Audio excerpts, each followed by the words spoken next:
Manunood kayo ng Compass News. Dito niyo lang maririnig ang pinakamahalagang balita. Para sa balitang international, nandito si Franco. Nagbabala ang Russia noong Sabado sa Turkey na itigil ang paggagalit sa mga person nito sa Syria o malapit dito.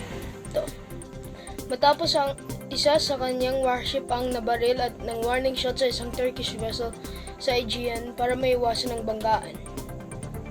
Sinabi ng Russian Defense Ministry na isang sa kanyang mga warship na ang destroyer Simet Ilivi ang napaitang mabaril ng warning shots noong linggo ng umaga at ipatawag nito ang Russian military atake dahil sa insidente. Nandito naman si Raf tungkol sa balitang pambansa. Ang Pilipinas ay lalahok sa Guinness Book of World Records upang subukan makamit ang world record para sa fireworks display. Ito ay gaganapin sa Philippine Arena sa ika-30 ng Disyembre. Salamat Franco at Raf. Pakinggan naman natin si Ista tungkol sa Hornbill Bird Survey. Hornbill Bird Survey upang simulan sa Panay. Iloilo. Sa pamamagitan ng susunod na taon, ang mga mananaliksik malalaman kung ilan ang mga nanganganib na hornbill bird sa Panay Island. Sa pakikipagtulungan sa Philippine Biodiversity Conservation Foundation Inc. or PBCFI, ipapakita ng survey kung ilan na lang ang pagkakaroon ng hornbill bird na kung saan tayong nakatutubo sa Panay at Negros. Nandito naman si Kali para sa balitang Sobel tungkol sa Symphonic Band. DLSC Symphonic Band, nanalo sa Patimpalak sa Hong Kong. Nanalo ang DLSC Symphonic Band sa Seven Wonder Band Festival kasama ang kanilang tagapagturo na sina Miss Nana Chavez at Mr. Lin Walalik sa Hong Kong noong ika-24 hanggang 28 ng Nobyembre. 15 bansa mula sa Southeast Asia ang sumali sa Patimpalak, kasama dito ang China, Korea, Malaysia, Singapore at Hong Kong. Tanging ang DLSC lamang ang nag-iisang sumali sa Patimpalak na mula sa Pilipinas. Pagkatapos ng Patimpalak, nagkaroon ng workshop ang DLSC Symphonic exchange Band program sa Hong Kong International School at nagtanghal sa Hong Kong Disneyland. Balik sa'yo, Fiona.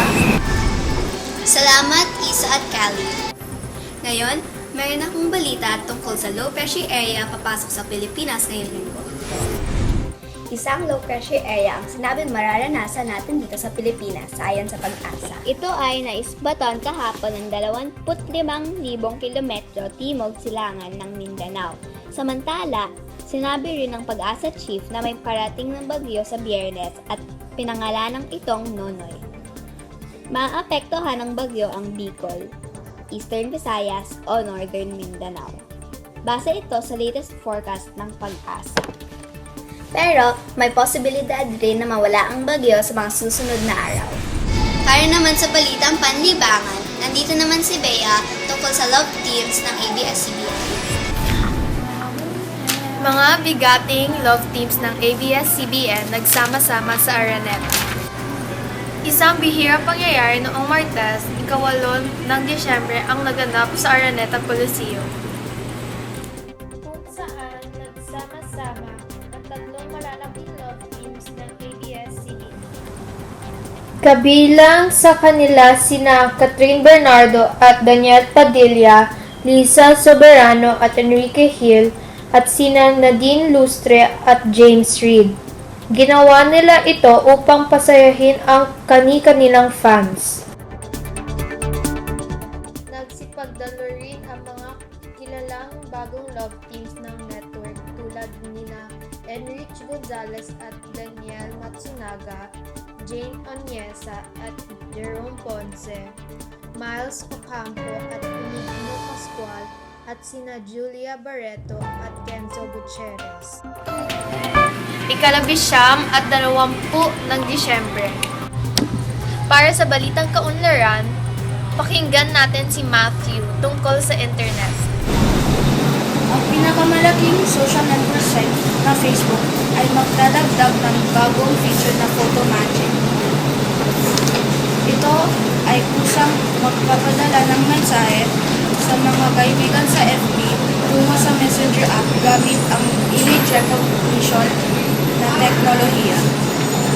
Balik sa'yo, Fiona. Salamat, Pedra. Ito na naman si Raf para sa balitang pampalakasan. Sinolo ng College of St. Benilde ang ikatlong pwesto matapos pataubin ang dating kasalong San Beda College. 25-16, 23-25, 25-18, 25-21. Kahapon sa pagpapatuloy ng Action Men's Division ng NCAA Season 91 Volleyball Tournament sa San Juan Arena. Nagtala ng national team mainstay John Vic de Guzman ang 23 puntos ng kinabibilangan ng 22 hits upang pangunahan ang nasabing pagbalikwas ng Blazers mula sa unang kabiungan na lasap sa kamay ng dating kampeyong University of Perpetual. Balik sa'yo, Fiona. Salamat, Raf. Para sa ngayon, ito lang ang ating mga balita. Tumutok ulit kayo sa Compass News para sa mga iba pang balita. Salamat!